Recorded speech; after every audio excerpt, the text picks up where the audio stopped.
አያችሁ የመጀመሪያው መንፈስ ቅዱስ ተሰጥቶናል ቃሉን እንድናውቅ የእግዚአብሔርን ቃል እንድናውቅ እግዚአብሔር ብቻችንን የሆነ ድፍና አድርጎ እወቁ ከዚህ ጀርባ ያለውን ምን እንዳለ እወቁ አይደለም ያለው የምናውቀውን መስመር ዘርግቶ ነው እወቁ ያለን አንደኛው መንፈስ ቅዱስን ሰጥቶናል ሁለተኛው ቃሉን ሰጥቶናል ኢየሱስ ጌታ ነው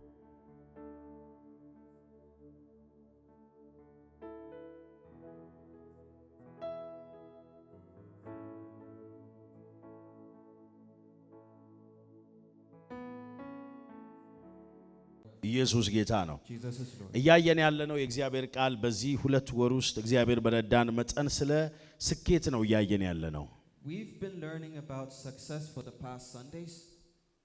ውስጣችሁ ላይ የሌለ ዕውቀት እናንተንም አይጠቅማችሁም ህይወታችሁንም አይቀይርም The knowledge you don't have inside of you will not benefit you and it will definitely not change your life. በደንብ ስሙኝ ውስጣችሁ ውስጥ የሌለ ዕውቀት እናንተንም አይቀይርም ለሌሎችም አይጠቅምም The knowledge you don't have inside of you will not benefit you and it will not impact others. የእግዚአብሔር በረከት እንኳን መጥቶ ያ የእግዚአብሔር በረከት የእግዚአብሔር በረከት መሆኑን ልታውቁ ያስፈልጋል If the blessing of God comes your way then you need to realize and understand that that blessing is from the Lord. በደንብ ስሙ የእግዚአብሔር በረከት መጥቶ ያ የመጣው የእግዚአብሔር በረከት መሆኑን ዕውቀት ከሌላችሁ ያ የመጣው የእግዚአብሔር በረከት በእናንተ ህይወት ላይ እድል ፈንታ የለውም አቅም የለውም Hence if you don't have knowledge about the word and the blessing of God then it will not have any power to change your life. ቃሉ በራሱ ኃይልና አቅም ስለሌለው አይደለም It's not because the word doesn't have power. አያችሁ ቃሉ በራሱ ኃይል የሌለው ስላይደለ አይደለም It's not because the word of God doesn't have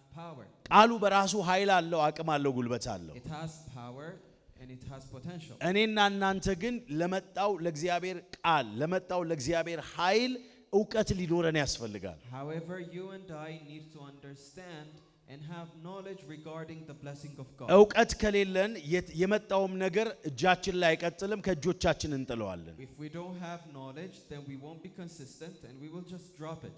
ዕውቀት ካላችሁ ግን የመጣውን ነገር አንደኛው ትይዙታላችሁ ሁለተኛው ታስቀጥሉታላችሁ ሶስተኛው ደግሞ በህይወታችሁ እንዲሰራ ታደርጋላችሁ If you have knowledge you will receive, maintain and sustain it till the end. ኢየሱስ ጌታ ነው Jesus is Lord. አያችሁ የመጣው ቃል እንዲሰራ በህይወታችሁ ላይ ቃሉ ብቻ መዘራት ወይንም ይኸውላችሁ አንድ ገበሬ ካያችሁት ሄዶ ስለዘራ ብቻ አያድግም If you take a look at a farmer, the seed he sows doesn't sprout just because he sow it. ዘሩ ካደገ በኋላ ደግሞ ያ ዘር ፍሬ እንዲሰጥ ውጤት እንዲያመጣ የግድ መታረም አለበት Even after the seed grows, it needs other treatment so it can bear fruit. አያችሁ በእናንተም ህይወት ላይ የእግዚአብሔር ቃል እንዲሰራ ከፈለጋችሁ ለመጣው ለእግዚአብሔር ቃል ከናንተም ያስፈልገው ኖሌጅ ያስፈልጋችኋል So if you want the word of God to work in your life then you need to have certain knowledge. ዕውቀት ያስፈልጋል ይሄ አንደርስታንዲንግ ሁሉ ጊዜ ውስጣችሁ ላይ ሊቀመጥ ያስፈልጋል You need a knowledge and you need this understanding. ለምን መሰላችሁ ዕውቀት የሚያስፈልጋችሁ ካላችሁ እግዚአብሔር የምታውቁበትን መንገድ ዘርግቶልናል If you ask why you need knowledge, it's because God has already prepared the path for you to know everything you need. እግዚአብሔር ዕውቀትን ማወቅ የምንችልባቸውን መንገዶችን አዘጋጅቶልናል God has already prepared the ways so we can acquire knowledge. ይሄን ከዚህ በፊትም ነግሬያችኋለሁ ሶስት መንገዶችን እግዚአብሔር ሁሉ ጊዜ እንደምናገረው እግዚአብሔር ሳይሰጣችሁ አይጠይቃችሁም As I always say, God doesn't demand what he doesn't give you. እግዚአብሔር መንገድ ሳይዘረጋ ዝም ብሎ ድፍን ባለ መንገድ ውስጥ እየሄዳችሁ ውጤት እንድታመጡ እግዚአብሔር አይጠብቅም God does not expect you to get results when every door is closed. ሁሉ ጊዜ እግዚአብሔር በእናንተ ህይወት ውስጥ ሲሰራ ወይንም እናንተን አድርጉ ብሎ ሲናገር የሰጣችሁ ነገር አለ ማለት እምነትን እመኑ ብሎ እግዚአብሔር ሲናገር እምነትን እግዚአብሔር ሰጥቷችሁ ነው Whenever God gives you instruction, he has already made the provision. When he tells you to believe, he has already given you the power to have faith. በደንብ ስሙኝ እግዚአብሔር ዕውቀትን ማወቅ አለባችሁ ብሎ ሲናገር ሶስት ነገሮችን ሰጥቷቸዋል So if God insists that we have knowledge, then he has already given us three provisions. የመጀመሪያው መንፈስ ቅዱስን ሰጥቶናል The first provision is the Holy Ghost. ያ መንፈስ ቅዱስ ምንድነው አስተማሪ ነው The Holy Ghost is our teacher. መንፈስ ቅዱስ ያስተምረናል The Holy Ghost teaches us. ለዛ ነው መጽሐፍ ሲናገር ልጆችሽ ከእግዚአብሔር የተማሩ ይሆናሉ ይላል That's why the Bible says your children shall be taught of the Lord. ኢየሱስ ጌታ ነው Jesus is Lord. አያችሁ ወደዳችሁም ጠላችሁም እግዚአብሔር በእናንተ ህይወት ውስጥ እንዲሁኑ ወይንም ይሄ ያስፈልጋችኋል ብሎ ሲናገር ዝም ብሎ አይደል So whenever God says you need something, he doesn't say it casually. ሁሉ ጊዜ ማሰብ ያለባችሁ እግዚአብሔር ጸልዩ ብሎ ሲናገር የጸሎትን ኃይል ሰጥቷችሁ ነው እንድትጸልዩ ኤክስፔክት የሚያደርገው የሚጠብቀው If God instructs you to pray, he has already given you the power to pray. በጣም ሰው ጋር ሄዳችሁ ብትጠይቁ ሰው ጋር እባክህ ይሄን ስጠኝ ስትሉ ሰውየውን እናንተ ቀድማችሁ ሰጣችሁት አይደለም When you go to a person and ask him something, you haven't given him the thing already. እግዚአብሔር ግን ማንኛውም ነገር ስጡኝ ብሎ ሲናገር ሰጥቷችሁ ነው ስጡ የሚለው ሃሌሉያ But when it comes to God, he only asks you the thing he has given you. ያልሰጣችሁን ነገር እግዚአብሔር አይጠይቃችሁም God doesn't demand what he has not given you. እግዚአብሔር ሰጥቷችሁ ነው የሚጠይቃችሁ He asks what he gives you. እግዚአብሔር ገንዘባችሁን ስጡኝ ሲል ገንዘብ ሰጥቷችሁ ነው ስጡ የሚለው When God asks you to give to him money, he has already given you the money. አያችሁ ሳይሰጣችሁ እግዚአብሔር ለዛ ነው መጽሐፍ ቅዱስ ሲናገር ሌቦች ብሎ ይናገረናል That is why God በደንብ calls ስሙኝ certain people ሌባ ለምሳሌ እኔን እህቴ መሰረት ሌባ ብላ ብትናገረኝ የሷ የሆነውን ነገር እኔ ወስጄባታለሁ ማለት ነው If somebody calls me a thief, then I have taken somebody's property. አያችሁ የሆነን ፐርሰን በኃላፊነት ወይ ወስጃለሁ ወይ ወሰደ ሰው አለ ከዛ አንፃር ይኸውላችሁ እግዚአብሔር ጋም ስትመጡ ሰርቃችሁኛል ብሎ ሲናገር ምን እያለ ነው የሰጠዋችሁን ለኔ እናንተ ጋር የተቀመጠውን ምን አድርጋችኋል ወስዳችሁብኛል ነው ብሎ እየተናገረ ያለው So when God called his people thieves, he was saying that he gave them something and they didn't return it back. ኢየሱስ ጌታ ነው እግዚአብሔር ሁሉ ጊዜ ማሰብ ያለባችሁ አድርጉ ሲላችሁ ሰጥቷችሁና እንደምታደርጉ ስለሚያውቅ ነው God asks you something because he has already empowered you and he knows you will do it. ሲጮአችሁ ዛሬ በሉሲ Today እግዚአብሔር አይኖቼን ይከፍታል በሉሲ the Lord will open my eyes. ኢየሱስ ጌታ ነው ክብር ለናዝሬቱ ለኢየሱስ ይሁን አያችሁ የመጀመሪያው መንፈስ ቅዱስ ተሰጥቶናል So the first provision is the Holy Ghost. ቃሉን እንድናውቅ So we can know the word. የእግዚአብሔርን ቃል እንድናውቅ እግዚአብሔር ብቻችንን የሆነ ድፍና አድርጎ እወቁ ከዚህ ጀርባ ያለውን ምን እንዳለ እወቁ አይደለም ያለው God doesn't expect us to know something when he hasn't made the provision. የምናውቀውን መስመር ዘርግቶ ነው እወቁ ያለን He has already prepared the path so we can have አንደኛው መንፈስ ቅዱስን ሰጥቶናል So the first provision is the Holy Ghost. ሁለተኛው ቃሉን ሰጥቶናል And the second provision is the Bible. ኢየሱስ ጌታ ነው Jesus is Lord. አያችሁ እግዚአብሔር ምን ቃሉን ሰጥቶናል ቃሉን ስለሰጠን የእግዚአብሔርን ቃል ምን እንላለን እናውቃለን Because he has given us his word, we are able to know. ቃሉን ሶስተኛው ደግሞ እግዚአብሔር ባሪያዎችን ሰጥቶናል And the third provision is his servants. አገልጋዮችን ሰጥቶናል እግዚአብሔር God has given us servants. ኢየሱስ ጌታ ነው Jesus is Lord. ዕውቀት ያስፈልገናል ብዬ ስናገር እግዚአብሔር እንድታውቁ የዘረጋው መስመር አለ ማለት ነው When I say that you need knowledge, in other words, I'm telling you that God has already made provision for you to have knowledge. ክብር ለናዝሬቱ ለኢየሱስ ይሁን Glory to Jesus. ዛሬ አንደርስታንድ ማድረግ ያለባችሁ ያላወቃችሁት ነገር አይጠቅማችሁም ህይወታችሁንም አይቀይርም You need to understand that the things you don't know will not benefit you and it will not change your life. ለዛ ነው እግዚአብሔር ቃል ሲናገር ህዝቤ ዕውቀትን ከማጣት የተነሳ ጠፍቷል ይላል Which is why the Bible says my people are destroyed because of lack of knowledge. አያችሁ ዕውቀትን ከማጣት የተነሳ ምሬዋለሁ ህዝቤ ነው ስለ ውጭ ስላሉ ስለ አሕዛብ አይደለም የሚናገረው God was not talking about the Gentiles. ስላላመኑት አይደለም የሚናገረው He was not talking about the unbelievers. በውጭ ስላሉት አይደለም የሚናገረው He wasn't talking about the outsiders. እየተናገረ ያለው በቤቴ ያለው ህዝቤ He's talking about his people in his house. ቃሌን ስላላወቀ ምን ብሏል ጠፍቷል And because they don't know my word, they perish. He said. ኢየሱስ ጌታ ምን ብሏል ጠፍቷል ነው እንጂ የሚለው ምሬዋለሁ ወይንም ይቅር ብየዋለሁ እያለ አይደለም God didn't say he forgave them or showed them mercy because they didn't know. እግዚአብሔር በመላ የሚሰራ አምላክ አይደለም God doesn't work that way. እና አዋቂዎች እንድንሆን የዕውቀት ሰዎች እንድንሆን እግዚአብሔርን እንድናቀው እግዚአብሔርን እንድንረዳው ራሱ እግዚአብሔር ይፈልጋል God wants us to know him and he wants us to be knowledgeable. ዛሬ እንደዚህ ብዬ ለባርካችሁ እግዚአብሔር የሚፈልገውን እናንተም እንድትፈልጉ ጸለይኩኝ በኢየሱስ ስም I pray that you seek whatever God seeks. እግዚአብሔር የሚፈልገውን እናንተ እንድትፈልጉ ጸለይኩኝ I pray that God's desire becomes your desire. ሲጫዋችሁ አሜን ብላችሁ ሰዱ Amen. እና አሁን ሳውጅ የእግዚአብሔርን ቃል ስናገር በዚህ አስተሳሰብ ሆናችሁ እንድትሰሙኝ ይፈልጋል። So I want you to listen with this understanding. ኢየሱስ ጌታ ነው። Jesus is Lord. ስለ ስኬት ስንናገር ስለ ስኬት እያወጅኩ ነበር እያስተማርኳችሁ ነበር We've been learning about success for the past Sundays. እና ጀነራሊ ስኬት በሰዎች ህይወት ውስጥ እንዴት እንደሚገለጥ አራት ነጥቦችን አሳይቻችኋለሁ። And I've also showed you 4 ways that success can manifest in people's life. ስኬት ማለት አንድ ሰው ድንገት በህይወቱ ላይ ሎተሪ ሲደርሰው ማለት እንዳልሆነ አውቀናል አይተናል። And I've also told you that success is it's not like a lottery that happens suddenly. ሰክሰስ ፕሮሰስ እንደሆነ አይተናል። We've also seen that success is a process.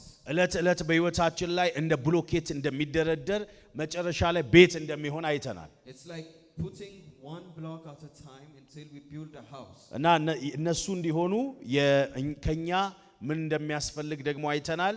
አሁን ደግሞ ጀነራሊ ያንን ጀነራሊ ነው ያየነው። አሁን ደግሞ በመንፈሳዊ ህይወቱ አንድ ሰው ስኬታማ ለመሆን ምን መከተል አለበት? ምን ማድረግ አለበት? So now we're going to learn the requirements to be successful. በመንፈሳዊ ህይወቱ አንድ ሰው ስኬታማ እንዲሆን የተወሰኑ 3 ነጥቦችን አይተናል። አንደኛው ስለምን አየን? ስለ እምነት አይተናል። ራስን ስለ መግዛት አይተናል። ዛሬ ደግሞ የምንመለከተው ከእግዚአብሔር ጋር ትክክለኛ ግንኙነት ስለማድረግ ነው የምንመለከተው። In the previous weeks we've learned about spiritual success and how we need to have faith and how we need to pray in order to become spiritually successful. And the third point I'm going to mention today is a strong fellowship with God. እና ከእግዚአብሔር ጋር እንዴት ነው የምንገናኘው? How do we commune with the Lord? በመንፈሳዊ ህይወታችን ለማደግ ለመንፈሳዊ ህይወታችን ስኬታማ ለመሆን ከእግዚአብሔር ጋር እንዴት ነው መገናኘት ያለብን የሚለው በጣም ወሳኝ ምንድነው ነጥብ ነው። So this is a very important topic. We need to know how to have fellowship with the Lord. ወደ ውስጥ ከመግባታችን በፊት ላሳያችሁ የፈለኩት አንደኛውና ዋነኛው እግዚአብሔር ምንድነው ማን ነው የሚለው ማወቅ አለብን። Before we dive deeper, I would first like to tell you that we need to know who the Lord is. ኢየሱስ ጌታ ነው። እግዚአብሔር ምንድነው? እግዚአብሔር መንፈስ ነው። That God is a spirit.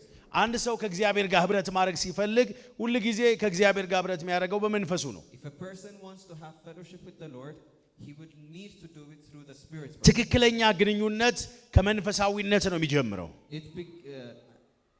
A genuine relationship begins from the spirit realm. ይኸውላችሁ ብዙ ሰዎች እግዚአብሔርን በአክሽን በድርጊት ወይንም በማልቀስ በመንከባለል እግዚአብሔር የልቡን ሐሳብ ወይንም ልቡን ሚነኩ ይመስላቸዋል። A lot of people think they can move the heart of God by rolling and crying and weeping. እግዚአብሔር የሚመልሰው የመንፈሳዊውን ሰው በመንፈስ ከሱ ጋር ህብረት የሚያደርገውን ሰው ነው እንጂ ለምሳሌ አንድ ሰው በኃጢአት በተለያየ ክፋት አሳልፎ መጥቶ በሰው ፊት ሊያለቅስ ይችላል፣ ሊንከባለል ይችላል፣ ሰው ሊያዝንለት ይችላል፣ ሰው ሊል ይችላል፣ ሰው የሆነ ነገር ሊረዳው። ለምሳሌ አንድ መንገድ ላይ ምን አየው መሰላችሁ? ህፃናቶች ናቸው አውቀው ቆሎ ይደፋሉ። በጣም ስላየው ነው። አንድ ቀን በአይኔ ስላየው ስለገረመኝ ነው። I noticed and I actually witnessed something. The kids that sell grains on the road and peanuts on the road, they intentionally throw it on the road. ከዛ በኋላ እነዚህ ህፃናት ስቅስቅ ብለው ያለቅሳሉ። ሰዎች እየመጡ ያዘኑ በቃ አይለቅሙትም እኮ በቃ ገንዘብ ይሰጧቸዋል። And the kids will be praying, and when people have compassion on them, they would give them money. ይኸውላችሁ በደንብ ስሙኝ። ምናልባት የደፉት የ10 ብር ቆሎ ወይ የ100 ብር ቆሎ ነው።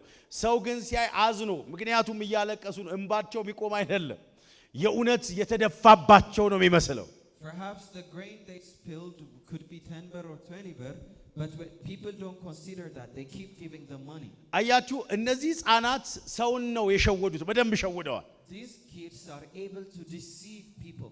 አልቅሰው በእንባቸው በማልቀስ እግዚአብሔርን ግን በእንደዚህ አይነት መንገድ ምን ልናደርገው ልንሸውደው አንችልም። They can move the heart of people, but that's not how God works. ማን ነው ጮኸ አሜን የሚል ሰው? Amen. እግዚአብሔር የልባችንን ሐሳብ ነው የሚያውቀው። በመንፈስ ከእግዚአብሔር ጋር ህብረት ወይንም ከእግዚአብሔር ጋር በትክክል መገናኘት ማለት በእግዚአብሔር ፊት በስጋችን መንከባለል ማለት አይደለም። So having a genuine fellowship with the Lord does not mean we roll on the ground. ኢየሱስ ጌታ ነው። Jesus is Lord. አሜን አሜን አሜን አሜን። በመንፈሳችሁ ከእግዚአብሔር ጋር ኮኔክት ማድረግ ማለት ነው።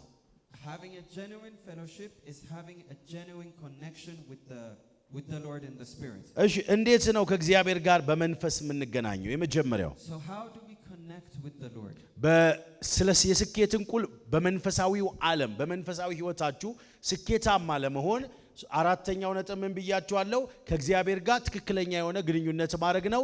ከእግዚአብሔር ጋር ግንኙነት የምናደርጋቸው ደግሞ መንገዶች እንዴት ነው ካላችሁኝ የመጀመሪያው እግዚአብሔርን በመፍራት ነው። So the first way we can connect with the Lord is through the fear of the Lord. ከኔ ጋር ናችሁ? ምን በማድረግ ነው እግዚአብሔር ጋር የምንገናኘው? ስኬታማ ለመሆን በመንፈሳዊ ህይወታችን እግዚአብሔርን በመፍራት ነው። We can connect with the Lord through the fear of the Lord. እግዚአብሔርን መፍራት ማለት እግዚአብሔርን መፍራት ብቻ ማለት ሳይሆን እግዚአብሔርን ማክበር፣ እግዚአብሔርን መታዘዝ፣ ከኃጢአት መራቅና ፍቃዱን መፈጸም ጭምር ነው። The fear of God interprets into respecting and honoring the Lord and fleeing from sin and having a holy life. በመጽሐፍ ቅዱሳችን ላይ እግዚአብሔርን ስለመፍራት ዘፍጥረት ምንድነው ብሉይ ኪዳን ላይ በብዛት ተጽፏል። ምሳሌ ላይ፣ መዝሙር ላይ ስፔሻሊ እነዚህ መጽሐፍ ላይ በብዛት ኢዮብ መጽሐፍ ላይ እግዚአብሔርን ስለመፍራት በብዛት የእግዚአብሔር ቃል ያስተምረናል። So we can see in the Old Testament that the fear of the Lord is mentioned multiple times, especially in the book of Proverbs, Psalms, and various other scriptures. ኢየሱስ ጌታ ነው። አያችሁ እግዚአብሔርን በመፍራት ከእግዚአብሔር ጋር ህብረት ከምናደርግባቸው መንገዶች መካከል እግዚአብሔርን መፍራት ነው። So among the ways we can have fellowship with the Lord is through the fear of God. በምሳሌ መጽሐፍ ምዕራፍ 1 ቁጥር 7 ላይ We can look at the book of Proverbs chapter 1 verse እንደዚህ ይላል፣ የጥበብ መጀመሪያ እግዚአብሔርን መፍራት ነውና ይላል፣ ሰነፎች ግን ጥበብንና ተግሣጽን ይንቃሉ። Proverbs chapter 1 verse 7. The fear of the Lord is the beginning of knowledge, but fools despise wisdom and discipline. ወዳጆቼ እግዚአብሔርን መፍራት የጥበብ ሁሉ መጀመሪያ ነው። The fear of the Lord is the beginning of knowledge. ስለ እግዚአብሔር መንፈስ ሲናገር እግዚአብሔር ቃል እግዚአብሔር መንፈስ ራሱ የጥበብ መንፈስ እንደሆነ ያስተምረናል። And the word of God teaches us that the Holy Ghost is the spirit of knowledge. አያችሁ እግዚአብሔርን ስንፈራ ወደ ውስጣችን የሚገለጥ ጥበብ አለ ማለት ነው። So whenever we fear God, there is wisdom that manifests in us. ኢየሱስ ጌታ ነው። አያችሁ እግዚአብሔርን የሚፈራ ሰው ወደደም ጠላም የጥበበኛ ሰው ነው። A person who fears the Lord, like it or not, is a wise man. እግዚአብሔርን በመፍራት ውስጥ መንቀሳቀሳችን ምንድነው ማለት ነው? በመንፈሳዊ ህይወታችን ስኬታማ እንድንሆን ያደርገናል ማለት ነው። Walking in the fear of God makes us successful in our spiritual ያ life. ብቻ አይደለም። And not only that, ኢዮብ መጽሐፍ ላይ we can take a look in the book of Job. እንደዚህ ይላል። ኢዮብ 28 ላይ እግዚአብሔርን መፍራት ጥበብ ነው ይላል፣ ክፉንም መራቅ ጥሩ ማስተዋል ነው ይላል። Job 28 verse 28, and he said to man, the fear of the Lord, that is wisdom, and to shun evil is understanding. እስቲ አሜን በሉ እስቲ። Amen. አሜን አሜን አሜን አሜን። ኢየሱስ ጌታ ነው። እግዚአብሔርን መፍራት በዘመናችሁ ሁሉ ወሳኝና በመንፈሳዊ ህይወታችሁ እንድታድጉ ያደርጋችኋል። The fear of God will help you grow in your spiritual life. መፍራት ማለት መንቀጥቀጥ ማለት አይደለም። Fearing is not only shivering and shaking. አንደኛው አንድ ሰው እግዚአብሔርን የመፍራት የሚገለጡባቸው መገለጫዎች አሉ። There are ways we know when people fear the Lord. ዮሴፍን ስትመለከቱ ዮሴፍ በግብጽ ምድር ላይ We can take a look at the life of Joseph. ኢየሱስ ጌታ ነው። Jesus is Lord. ኃጢአትን ኖ አለ ይሄ ሰው። He refused to commit sin in the land of Egypt. አያችሁ እግዚአብሔርን ፈራ ዮሴፍ። He feared the Lord. በደንብ ስሙኝ። ምን አደረገ? እግዚአብሔርን ፈራ ዮሴፍ። Joseph feared the Lord. እግዚአብሔርን ስለፈራ እግዚአብሔር በውስጡ ላይ ገና ብላቴና ሳለ የሰማው ድምጽ መንገድ ላይ አልቀረም። ለምን? እግዚአብሔርን ስለፈራ መደምደሚያውና ፍጻሜው ንግስናን የሆነው በሰው ምድር ላይ።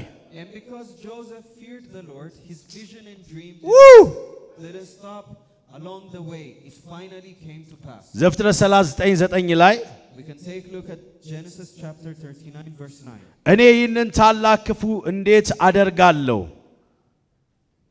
He said, how can I do such?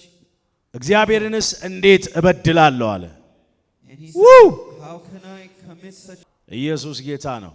አያችሁ ዮሴፍ እግዚአብሔርን ፈራ። It says, there is none greater in this house than I, neither has he kept back anything from me but thee, Because thou art his wife, how then can I do this great wickedness and sin against God?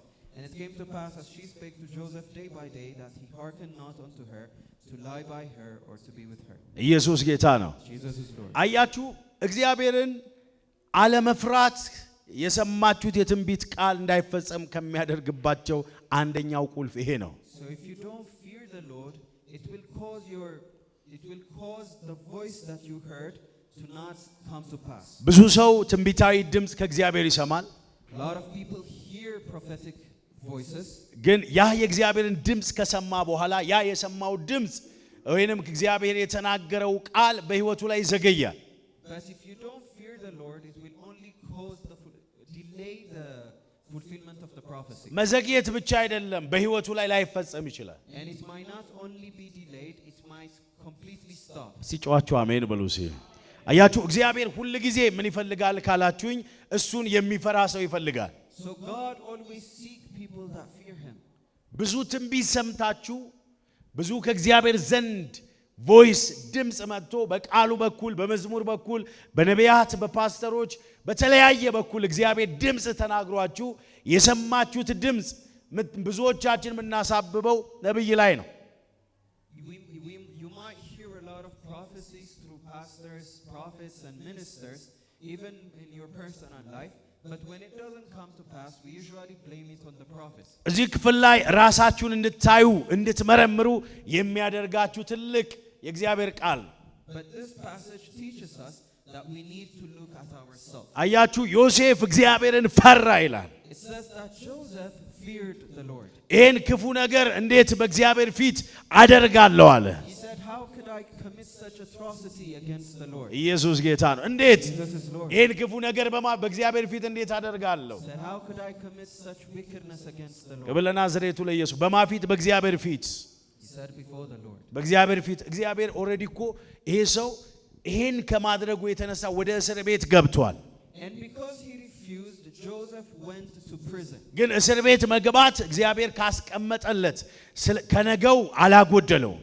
But the prison didn't stop him from the vision God gave him. በደንብ ስሙ። እግዚአብሔርን በመፍራታችሁ ልትገፉ ትችላላችሁ። You might be persecuted because you fear the Lord. ይኸውላችሁ አልፎ አልፎ እስር ቤት እንኳን ልትገቡ ትችላላችሁ። You might even go to prison. ግን እግዚአብሔር የተናገረው ያ ድምጽ በሕይወታችሁ ላይ ሳይፈጸም አይቀርም። But the voice of God will eventually be fulfilled in your life. ጨዋችሁ አሜን ብላችሁ ሰዱ።